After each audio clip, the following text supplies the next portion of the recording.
Hi, I'm Dr. Joe Suker with the Arizona Trauma Association, and this is Trauma in a Flash.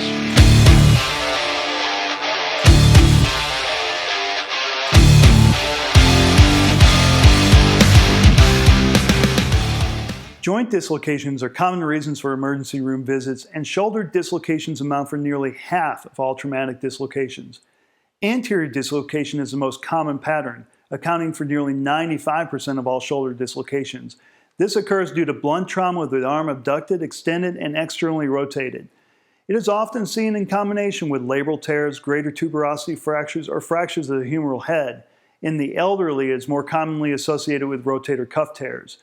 The head of the humerus impacting the inferior edge of the glenoid may cause a divot or flattening of the humeral head. This is known as a Hill-Sachs lesion. A Bankart lesion refers to a tear in the anterior inferior labrum of the glenoid rim. Posterior dislocations are more often the result of seizures or electrical shock injuries and can be missed on plain film x-rays due to the direct posterior dislocation of the humerus from the glenoid. Signs include lack of external rotation of the shoulder, with the patient appearing to have their shoulder in a locked internal rotation position. An axillary x-ray view is usually necessary to make the diagnosis. The reading usually will be described as having a reverse Bankart and/or Hill-Sachs lesion. A physical exam should include a focused, detailed neurologic assessment to determine if there is associated axillary nerve injury. This is noted by a decreased sensation overlying the deltoid area and weakness of shoulder abduction.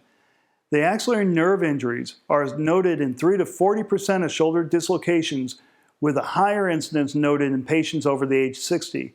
Most axillary nerve injuries resolve completely without any intervention.